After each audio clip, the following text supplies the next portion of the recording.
com muita emoção um dos mais significativos e gratificantes momentos de toda a minha trajetória política.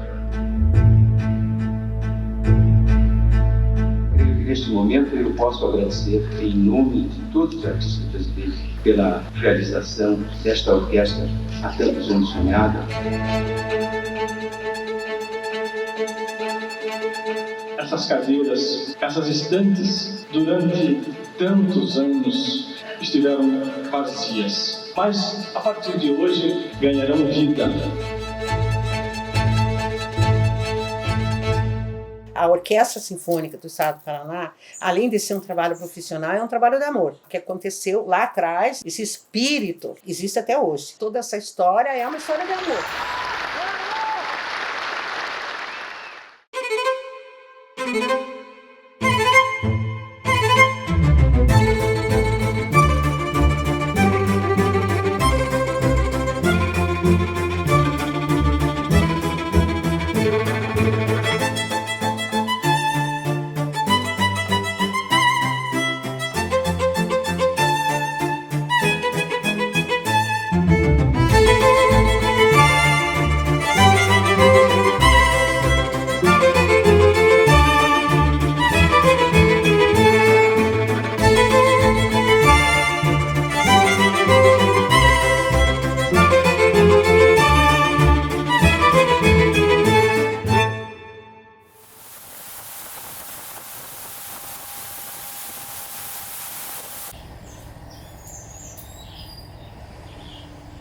A Belas Artes foi a minha segunda casa.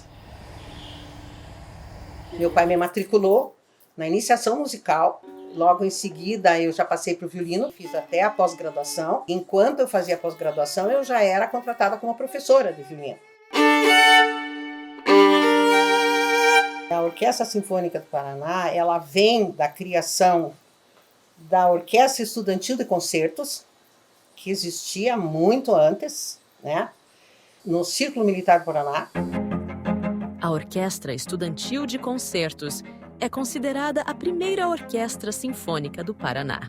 Ela foi criada em 1946 por 3 estudantes da Universidade Federal: Calil Har, Hélio Brandão e Gabriel Machado. E meu pai tocava violoncelo, e o maestro Bento Mussurunga era o regente. Inclusive, foi o maestro Bento Mussurunga que sugeriu para o meu pai que eu estudasse violino. Em 1958, para sobreviver, a Orquestra Estudantil foi incorporada pela Universidade Federal, passando a se chamar Orquestra Sinfônica da UFPR. A Hildegard e o maestro Gideon Martins criaram uma orquestra juvenil, justamente para aproveitar os músicos jovenzinhos que saíam da Escola de Belas Artes.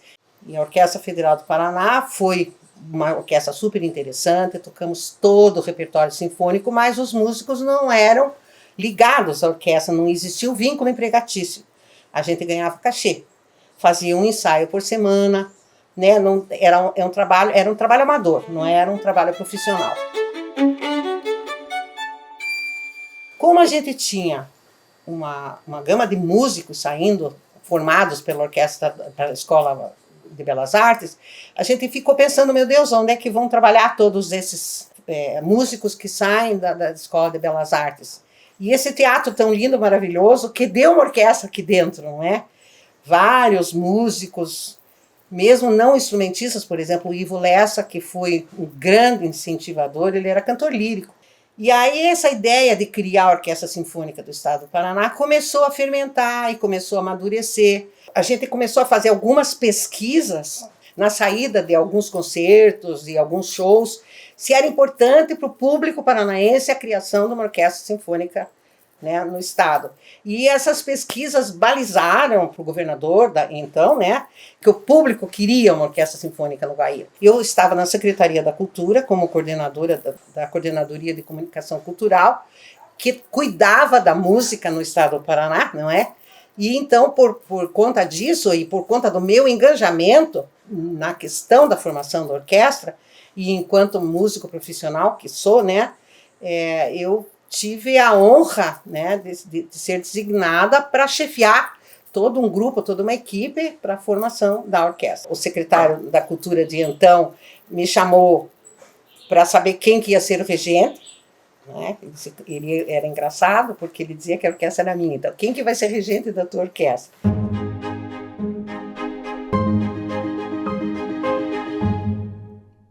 Quando houve o teste para a Sinfônica, você teve, antes do teste dos músicos, você teve o teste dos maestros.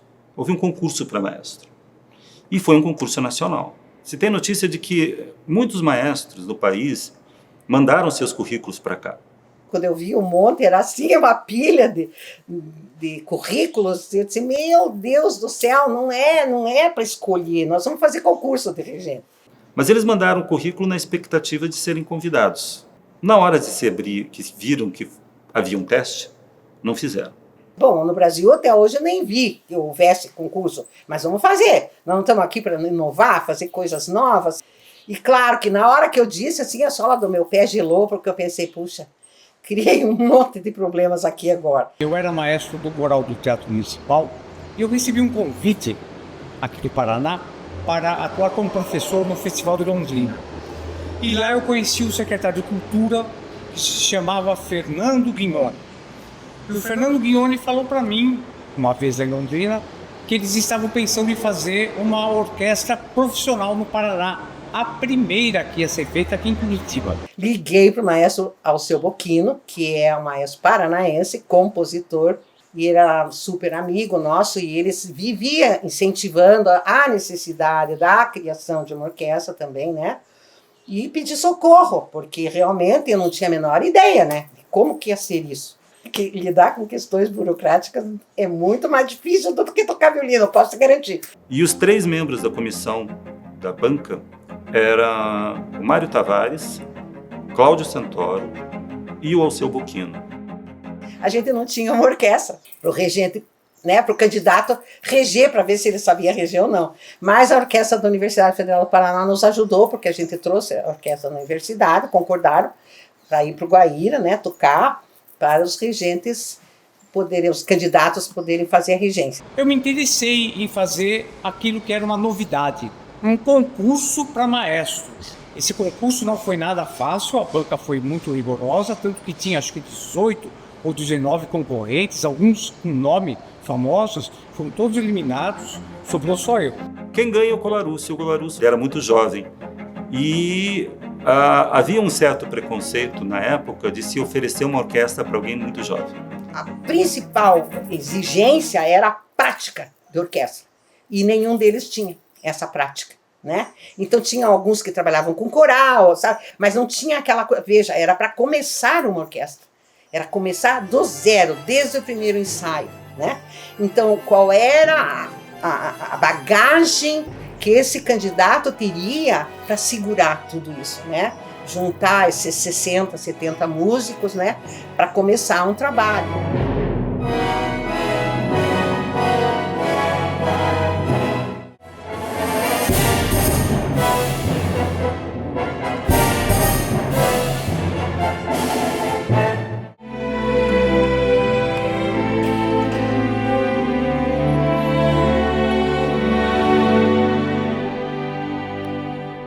No fim, realmente, eles, de comum acordo entre os 3, e eu só fiquei assistindo meio de camarote, acharam que não tinha aparecido titular nenhum. E aquela hora eu fiquei meio nervosa, porque eu digo, escuta, eu disse para o secretário que a gente ia ter um regente escolhido por concurso. Mas aí a solução foi bem interessante. Como era uma formação de uma orquestra, que exigia, sabe, uma autoridade política também, que tivesse uma imagem política, pensaram, os 3 sugeriram isso, que é assim, o maestro Alceu Bocchino... O Bocchino era um músico consagrado no Rio de Janeiro. Curitibano, saiu de Curitiba, trabalhou em grandes eventos, era compositor, mas ele já não tinha tanta relação com Curitiba. Nosso regente mor paranaense seria o nosso regente emérito. Se estabeleceu que o Bocchino fosse o maestro titular e o Colarusso ficou como maestro adjunto. Sabe, essa é a história. Tá? Como que teve 2 maestros durante muito tempo a Orquestra Sinfônica. Aí a Orquestra Sinfônica representou também essa reconciliação do Boquino com a sociedade. E aí tá, conseguimos o regente, o auxiliar, e agora temos o concurso para os músicos. Logo depois do concurso para maestro, teve um concurso para os músicos. E como eu tinha passado do concurso, eu fiz parte da banca desse primeiro concurso. Eleni Betts, que é a grande responsável pelo início da orquestra, ela fez parte dessa banca e ela dizia a todo momento que a gente tinha que deixar pelo menos um núcleo formado da orquestra.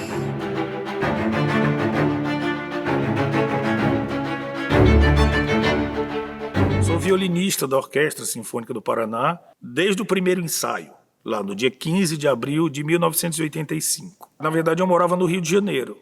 Eu era aluno da Unirio, do bacharelado em violino. Eu estava em São Paulo lecionando no Conservatório Musical Brooklyn Paulista, onde eu comecei a estudar piano com 6 anos. Eu comecei com 11 anos o estudo de violino e com 14 anos eu ganhei uma bolsa de estudos para a Universidade do Rio de Janeiro. Nosso início de música, na realidade, foi por intermédio de nossa mãe. Então, na realidade, nós tínhamos um quinteto Passos, né? A gente morava em Campo Largo. Aí que a gente veio para Curitiba em 75. Aí que a gente ingressou na época a Orquestra Juvenil da Universidade Federal. Eu tinha começado a estudar fagote em 1984, né? Com o professor Noel DeVos lá do Rio de Janeiro. E tocava na Orquestra Juvenil da Universidade Federal do Paraná. Morava em Campinas, tocava na Sinfônica de Campinas de 75 até 84. Um amigo meu baterista veio, tinha uma namorada aqui, e ela contou aí para a Eleni que o Paulo tinha um amigo que tocou contrabaixo na Sinfônica. O nosso mundo é bem redondo, assim, do mundo sinfônico. E essa coisa de concurso, audição, ela se espalha, né? Vai ter concurso, vão formar uma orquestra sinfônica no Paraná. Meus colegas lá do conservatório me falaram desse concurso que eles vinham fazer. Falei assim, se você for fazer a prova e precisar de pianista, eu posso ir com você, porque a gente já está fazendo música juntos, né? E por que você não aproveita e faz a prova para piano? Aí eu não sabia, eu perguntei, mas vai ter vaga para piano? Vai ter vaga para piano. Eu tinha ido passar o feriado na casa de um grande amigo. Quando eu retornei para o Rio, quando eu estava subindo a escadaria, tinha um quadro de aviso e um papel colado lá no quadro de aviso. Conde, audição amanhã.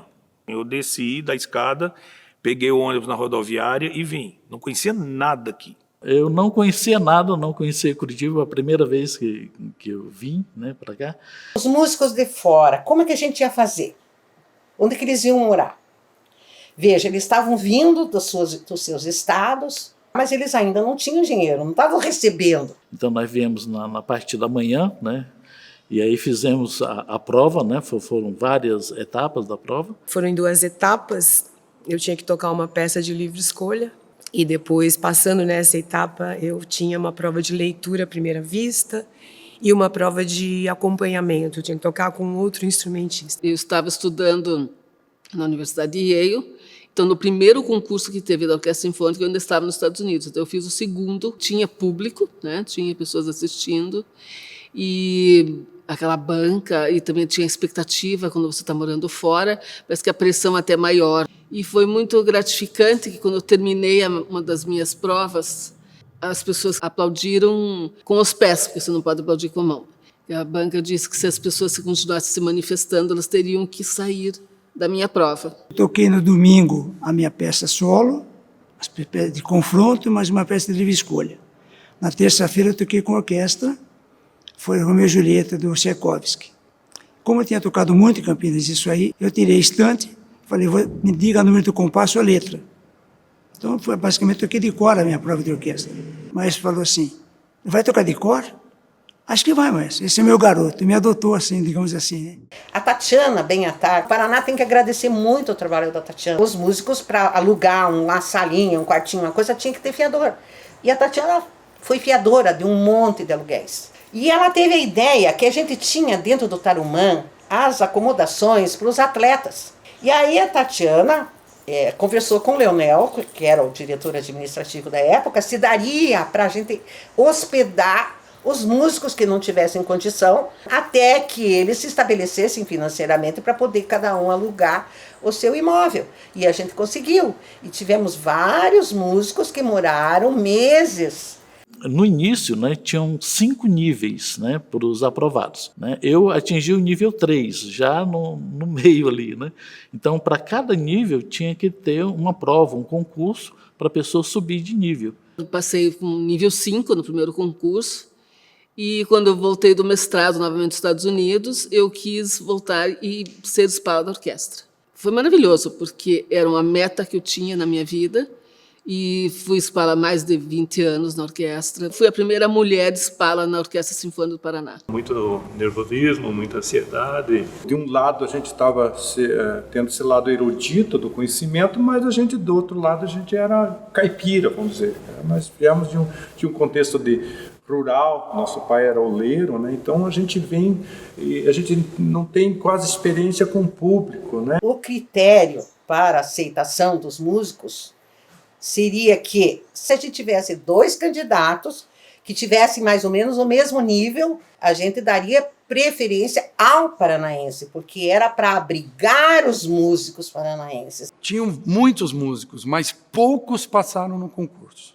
A gente tinha um nível muito básico lá na Orquestra Juvenil.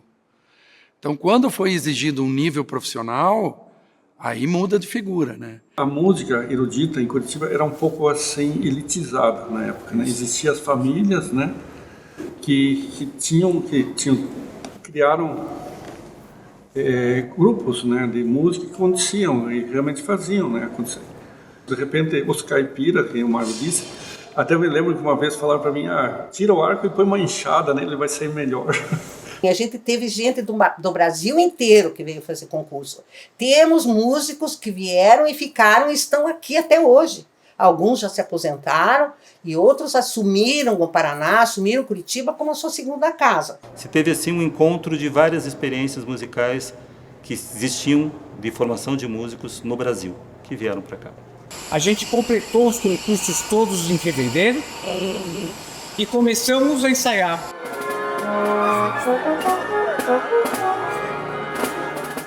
Depois que a gente fez o concurso para os músicos, teve a inauguração, né, da orquestra e aquela novela muito louca.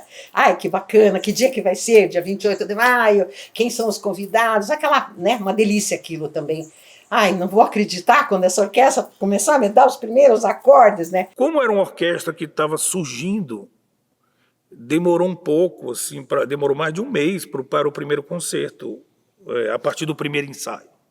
O concerto, efetivamente, que é considerada a data oficial do início da orquestra, foi dia 28 de maio de 85.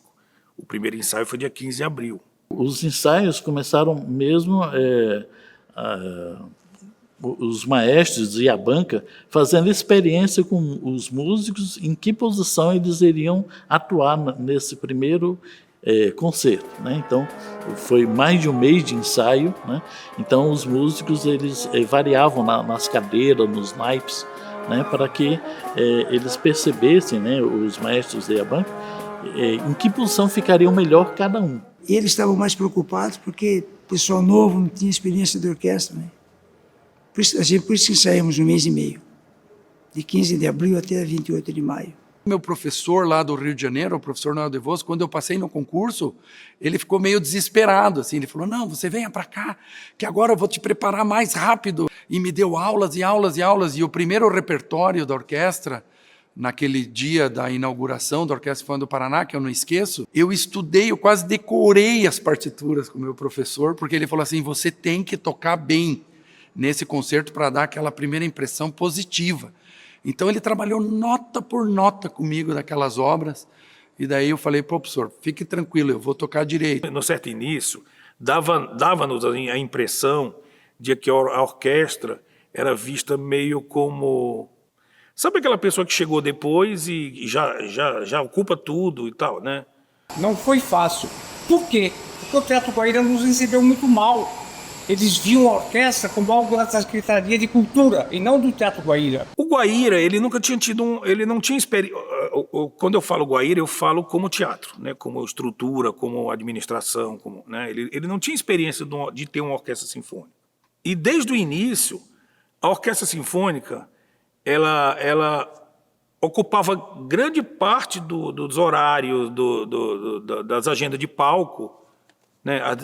do Teatro Guaíra. Alguns espaços improvisados que a gente precisava fazer os ensaios, por exemplo, lá em cima, no primeiro balcão, às vezes, né? Nós ensaiamos no foyer do primeiro balcão. Então era complicado, porque às vezes a gente ficava de frente para a praça, a orquestra montada, até que a gente pediu que ela estivesse voltada para a parede e não para a janela, porque a claridade era muito intensa.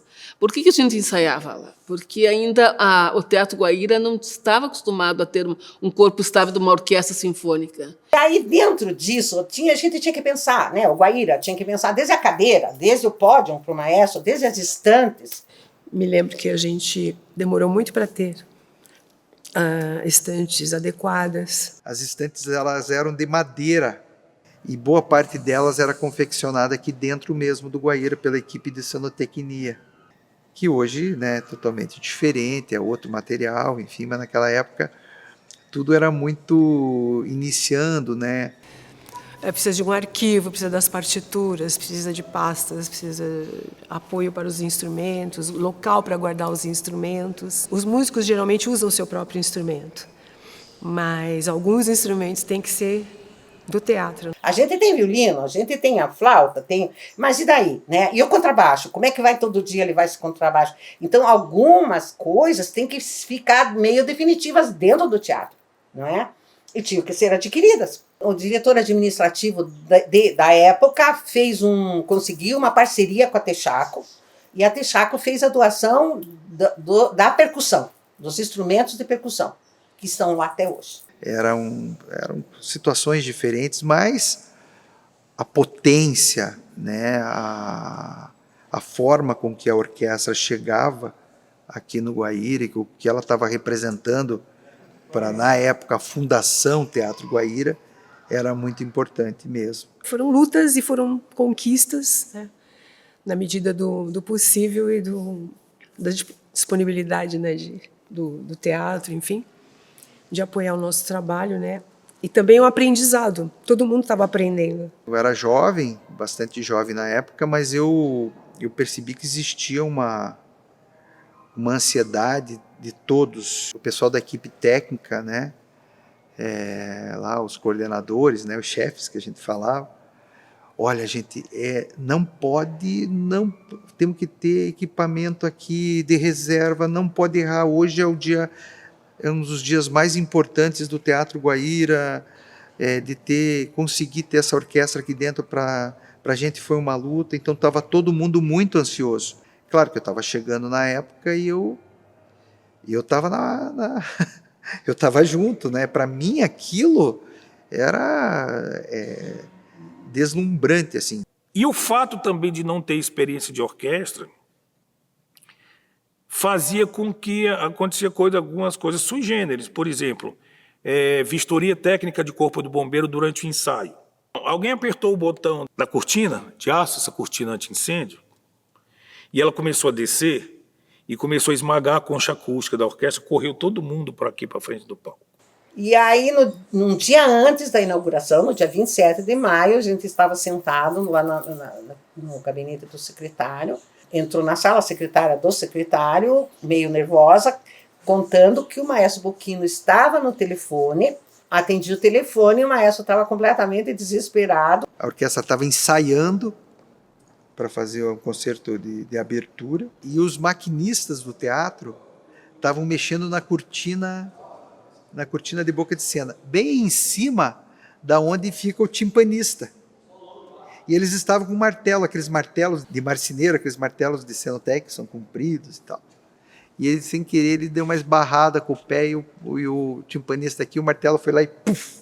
E caiu um martelo lá de cima, que passou a poucos centímetros da cabeça do timpanista e varou a pele do tímpano, amassou o tímpano. E ele me chamava de polaca, e dizia: Polaca, o martelo caiu lá de cima, furou o tímpano e passou raspando assim no ladinho do timpanista, que era de Brasília. Nosso timpanista era de Brasília.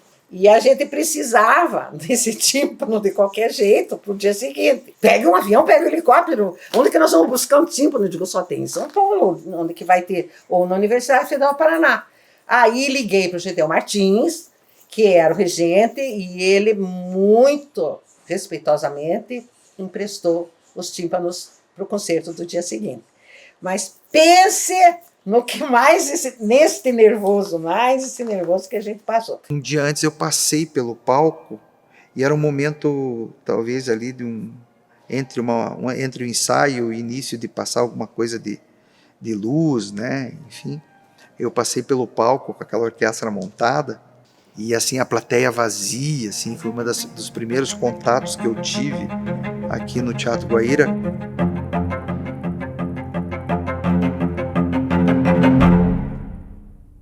Nossa, chegou a me arrepiar ali naquele momento.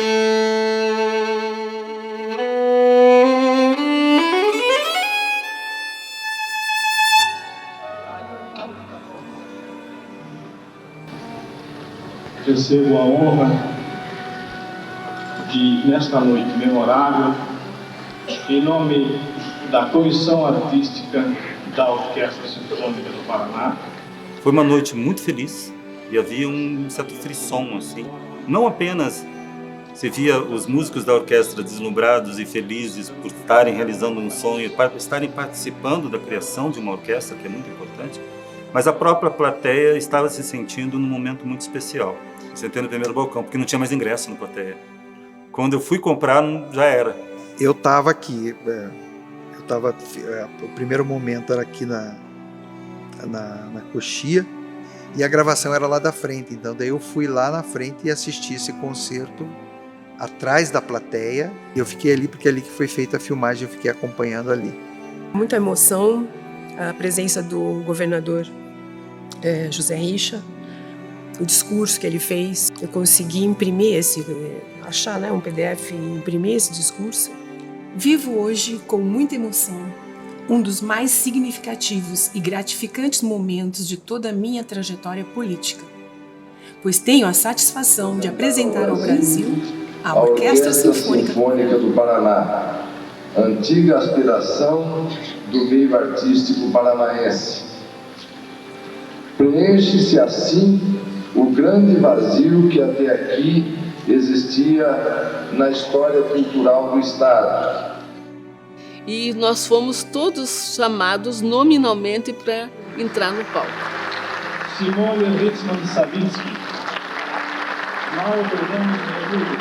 Então, a hora que nós entramos e pudemos tocar o primeiro concerto e sermos acolhidos da maneira como nós somos pelo público, é uma emoção que não dá para voltar, mas a gente sentiu. E creio que neste momento eu posso agradecer em nome de todos os artistas brasileiros pela realização desta orquestra há tantos anos sonhada e agora definitivamente realizada e consagrada como uma realidade mineira. No dia do concerto de inauguração, o maestro Bocchino regeu e o Colarusso também regeu. Para mim e para outras pessoas da orquestra que vieram de outras partes do Brasil para executar esse trabalho, nós encontramos aqui em Curitiba um apoio bastante expressivo de duas pessoas que meio não aparecem e que nós apelidamos de as mães da orquestra. Esse concerto é dedicado a elas. É a dona Eleni Betes e a Tatiana de Abenatá. Foi emocionante. Foi emocionante. Eu era um menino, né? Então, para mim, eu estar tocando do lado daqueles músicos maravilhosos.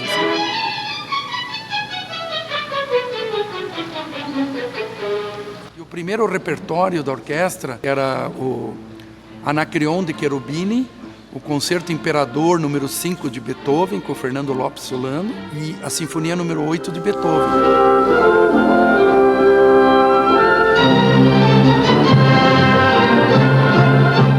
Teve um grande solista no dia da estreia da Sinfônica, que foi o Fernando Lopes, que é um pianista importantíssimo no Brasil, tá? E ele veio para cá a convite do Bocchino, tá? E ele fez o concerto número 5 de Beethoven.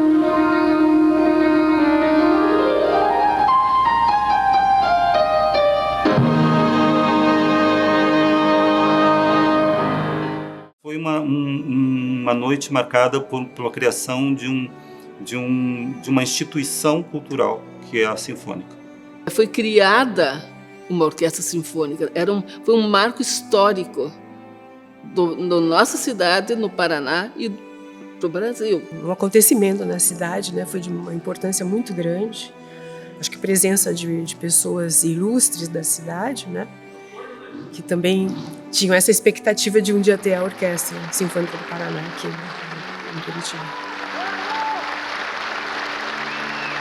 Era uma coisa que estava nascendo do zero, né? Dentro de um teatro, dentro de uma estrutura governamental, que tem toda uma questão burocrática, não é? Mas a Sinfônica tem essa característica dela ter sido a orquestra profissional no Paraná, a primeira. Nós temos músicos fantásticos, né? Então, e a unidade da orquestra, né? Ela tem uma unidade que cresceu. Claro, hoje nós temos muitos músicos novos, mas que também pegaram esse espírito. A Eleni Betts é a nossa mãe da orquestra. Então, ela gerou essa orquestra e nós somos os filhos dela, né? Não dá para esquecer da figura da Eleni, porque ela tinha toda essa coisa. Ela tinha esse envolvimento musical, ela tinha esse envolvimento como pessoa. A Orquestra Sinfônica do Estado do Paraná, além de ser um trabalho profissional, é um trabalho de amor. O que aconteceu lá atrás e que esse espírito, sabe, existe até hoje. Ficou integrado, né, neles, todos eles assumiram essa coisa desse amor e aí do meu amor por eles, e, né, toda essa história é uma história de amor, bem no fim, sabe?